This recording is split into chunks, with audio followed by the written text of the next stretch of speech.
अगर पहले वाला दांव जैसी फिल्मों ने ऑनलाइन फ्रॉड पर पहला वार किया था, तो ये फिल्म तुम्हें असली सुअर काटने वाले जाल यानी पिग बुचरिंग स्कैम की पूरी सच्चाई दिखाएगी। ये स्कैम असल में बहुत सिंपल तरीके से चलता है। कुल 5 स्टेप्स में। पहला, टारगेट को चुनना। दूसरा, उसकी जरूरतों और कमजोरियों को समझना। तीसरा, उसी हिसाब से एक फेक पहचान बनाना। कभी एयर होस्टेस, कभी सीधी सादी आर्ट लवर लड़की, कभी विदेश से लौटा कोई प्रोफेशनल। जो भी किरदार काम आए वही निभाया जाता है। एक बार टारगेट जाल में फंस जाए तो अगला स्टेप शुरू होता है, असली कटाई। जैसे ही पैसा उनके अकाउंट में आता है, वो फौरन उस इंसान को ब्लॉक कर देते हैं, क्योंकि उनके लिए पैसा ही सबसे बड़ी चीज होता है। और जो लोग ठगे जाते हैं, उनमें से ज्यादातर या तो हकीकत स्वीकार नहीं कर पाते और आत्महत्या कर लेते हैं, या फिर मानसिक रूप से टूटकर अस्पताल पहुंच जाते हैं। इसी फ्रॉड के भयानक नतीजों को समझने के बाद वहाँ फंसा हुआ प्रोग्रामर लियांग यीचेन कुछ करने का फैसला करता है। वो चुपके से एक USB ड्राइव में कंपनी का डेटा कॉपी करता है और गार्ड्स की नजर बचाकर कैंपस से भाग निकलता है। उसकी सोच होती है कि दूतावास की मदद से वापस अपने देश लौट जाए, लेकिन रास्ते में एक एक्सीडेंट हो जाता है और वो गायब हो जाता है। शुक्र है, भागने से पहले उसने अपनी गर्लफ्रेंड चेन चियान से संपर्क किया था और उसे पुलिस में शिकायत दर्ज कराने को कहा था। जांच में पुलिस को पता चलता है कि लियांग जिस कैंपस में फंसा था, वो शिनशेंग ग्रुप नाम की कंपनी है, जो सालों से म्यांमार में जुआघर चलाने के बहाने असल में ऑनलाइन धोखाधड़ी का धंधा चला रही है। उनकी टीम का काम अलग अलग बंटा हुआ है। नए लोगों को ट्रेनिंग देने वाला इंस्ट्रक्टर फांग गेंजेंग, लियांग को भी उसी ने फंसाया था। सिक्योरिटी संभालने वाला युआन बाओ और जनरल मैनेजर यांग ली। लेकिन दिक्कत ये है कि इन सब की सिर्फ तस्वीरें मिली हैं, नाम पक्के नहीं हैं, और जांच से ये भी पता चलता है कि यांग ली के ऊपर भी कोई और बड़ा नाम बैठा है। हाल के सालों में इस तरह के स्कैम से देश के लोगों को हुए भारी नुकसान को देखते हुए पुलिस एक स्पेशल टीम बनाती है। कैप्टन जेंग की अगुवाई में ये टीम म्यांमार में क्रॉस बॉर्डर ऑपरेशन के लिए रवाना होती है। इस मिशन का कोड नेम रखा जाता है हंटिंग फॉक्स। कैप्टन जेंग अपने 2 साथियों के साथ बिजनेसमैन बनकर वहाँ पहुँचता है और स्थानीय चैम्बर के अध्यक्ष झो से मुलाकात करता है। ऊपर से निवेश की बात, लेकिन असल मकसद चुपचाप जांच करना। ठीक उसी दिन शिनशेंग ग्रुप भी कई नए लोगों को भर्ती करता है। सबको पता है कि ये काम धोखाधड़ी का है, लेकिन नोटों के बड़े बड़े ढेर देखकर वो सब लालच में आ जाते हैं। सिर्फ चेन चियान अलग होती है। लियांग की कोई खबर न मिलने से परेशान होकर कैप्टन की मनाही के बावजूद वो खुद जांच करने कंपनी के अंदर घुस जाती है। लेकिन एक अनुभवहीन लड़की होने की वजह से मैनेजर यांग ली को उस पर शक हो जाता है और वो कई बार पकड़े जाते जाते बचती है। अगर फांग गेंजेंग ने उसे बचाया न होता तो वो कभी की मारी जा चुकी होती। दरअसल फांग पहले ही कैप्टन की टीम का मुखबिर बन चुका होता है। वो अपने बच्चे से मिलने देश लौटा था, लेकिन पुलिस ने पहले से उस पर नजर रखी हुई थी और उसे पकड़कर मुखबिर बना लिया था। लेकिन आखिरकार यांग ली को चेन चियान पर शक पक्का हो जाता है और वो उसे पकड़वा लेती है। पूछताछ में चेन साफ मुकर जाती है कि वो पुलिस नहीं है, लेकिन यांग ली आसानी से मानने वाली नहीं होती। इसके बाद यांग ली जानबूझकर फांग गेंजिंग के सामने ये बात फैला देती है कि वो आज रात बाहर जाएगी। बेखबर फांग तुरंत ये खबर कैप्टन तक पहुंचा देता है, लेकिन असल में ये यांग ली का जाल होता है। इसी बीच पुलिस एक टूटे हुए गिलास से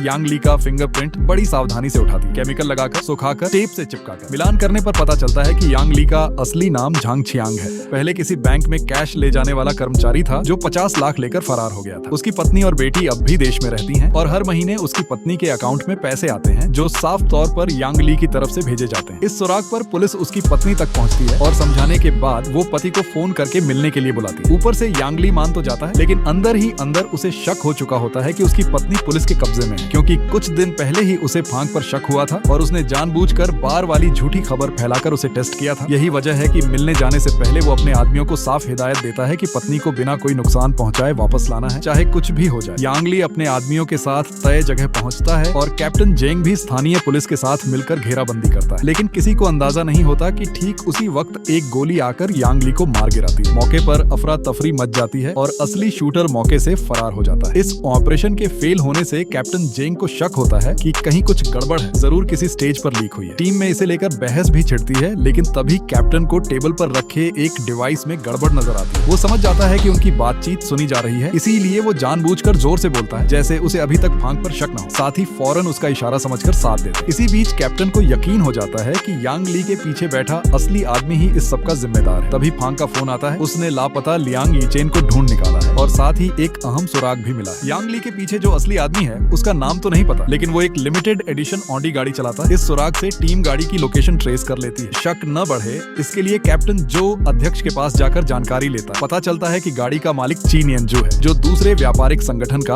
अध्यक्ष है और हमेशा से बेहद लो प्रोफाइल रहता है। जो की मदद से टीम उससे मिलने पहुंचती है, लेकिन चीन येनजू खुद नहीं आता, बल्कि वहाँ टीम को एक और शख्स मिलता है, स्थानीय पुलिस चीफ नानकांग। चीन येनजू का बैकग्राउंड खंगालने पर पता चलता है कि हाल ही में उसने एक बड़ी रकम एक महिला के नाम ट्रांसफर की थी और कैप्टन को फौरन पहचान आ जाता है कि वो महिला नानकांग की अपनी बेटी है। यही वजह है कि पुलिस हर बार उनसे एक कदम पीछे रह जाती थी, क्योंकि खुद पुलिस चीफ ही अंदर से इनका साथ दे रहा था। अब असली गुनहगार साफ हो चुका होता है, लेकिन कैप्टन जेंग को अब भी अंदाजा नहीं होता कि उनके सामने इससे भी बड़ी साजिश खड़ी है। नी दाहोंग द्वारा निभाया गया गैंग का बॉस पुलिस जांच से इतना बौखला जाता है कि वो हथियारबंद आदमी भेजकर कैप्टन की गाड़ी रुकवा देता है, गोली चलाकर धमकाता है और खुद सामने आकर मजाक उड़ाता है। कहता है कि जिसे वो ढूंढ रहे हैं वो खुद वही है और उन्हें उस तक पहुंचने का कोई सबूत नहीं मिलेगा। लेकिन उसे खुद नहीं पता होता कि वो भी किसी और की शतरंज की चाल भर है। वहाँ से निकलने के थोड़ी देर बाद ही उसकी गाड़ी में धमाका हो जाता है। चीन येनजू को मरते दम तक ये एहसास नहीं होता कि उसका कातिल उसका अपना ही पार्टनर है। जांच में पता चलता है कि चीन येनजू पूरी तरह शिनशेंग ग्रुप के फ्रॉड नेटवर्क से जुड़ा है और स्थानीय पुलिस चीफ नानाकांग भी उसी ने खरीद रखा है। लेकिन जैसे ही कैप्टन अगला कदम सोचता है, चीन येनजू को भी भनक लग जाती है और वो अपने राजदार के साथ मिलकर प्लान बनाता है। इस वक्त उनके लिए सबसे बड़ा खतरा लियांग यीचेन है, क्योंकि भागते वक्त उसने कंपनी के फाइनेंस अकाउंट की पूरी कॉपी बना ली थी और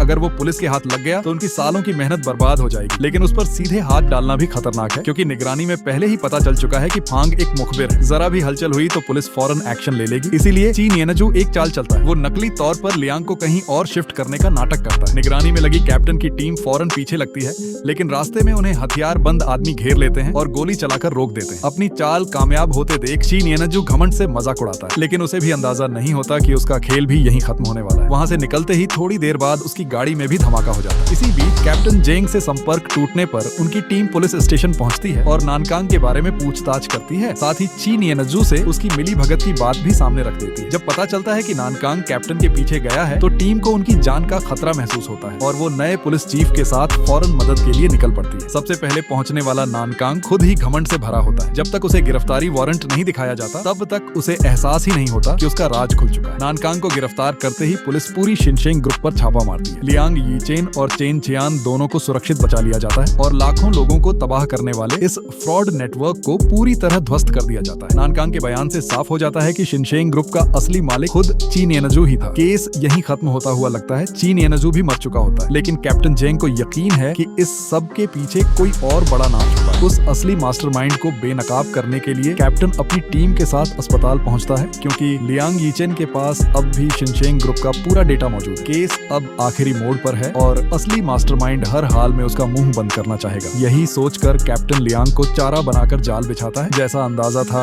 वैसा ही होता है। एक हत्यारा सीधा अस्पताल के कमरे में घुस आता है, लेकिन कमरे में मौत का निशान देखकर वो फौरन समझ जाता है कि कुछ गड़बड़ है और तेजी से वहाँ से निकल भागता है। उसे अंदाजा भी नहीं होता कि वो खुद कैप्टन के जाल में फंस चुका है। लेकिन जैसे ही कैप्टन की टीम उस हत्यारे का पीछा करते हुए एक पुरानी इमारत की छत तक पहुंचती है, ऊपर से अचानक गोली चलने की आवाज आती है। जब तक टीम ऊपर पहुंचती है, गोली चलाने वाला काले कपड़ों में छिपा शख्स खिड़की से कूदकर फरार हो चुका होता है और वो हत्यारा भी हमेशा के लिए चुप करा दिया जा चुका होता है। ठीक उसी वक्त चौथी मंजिल पर पहुंची कैप्टन की टीम को एहसास होता है कि असली मास्टरमाइंड अब भी उनसे एक कदम आगे चल रहा है और आगे की कहानी में पर्दे के पीछे छुपा वो सबसे बड़ा चेहरा आखिरकार सामने आने वाला है।